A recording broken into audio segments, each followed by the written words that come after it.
Saison d'automne pour les truffes. Comme en France et en Italie, mais beaucoup plus au nord, nous sommes sur l'île suédoise de Gotland, au milieu de la mer Baltique. Et le sol est littéralement truffé de truffes noires. Une surprise au départ pour les Suédois. Il n'y a pas de tradition et de culture culinaire autour de la truffe ici, comme il en existe en France et en Italie, mais on s'y est mis assez rapidement. À la fin des années 90, les habitants remarquent que le climat et la terre sont parfaits pour la culture de la truffe. Des spécialistes français sont consultés, des chiens truffiers sont importés et le trésor souterrain se confirme. Aujourd'hui, ce sont les chiens locaux dressés qui reniflent eux-mêmes la terre. Ils sentent les truffes qui sont bien mûres. Une truffe qui n'est pas mature ne sent rien.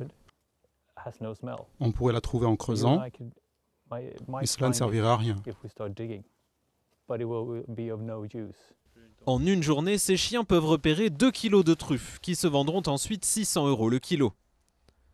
Ce nouveau trésor régional fait le bonheur des restaurateurs. Loin des boulettes de viande et de la purée, les chefs suédois en ont profité pour se lancer dans la haute gastronomie.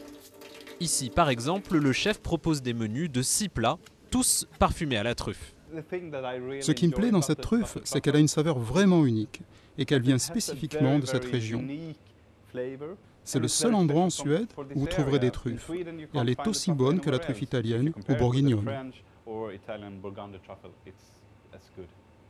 Et même tellement bonne que les trufficulteurs suédois exportent parfois quelques kilos vers la France.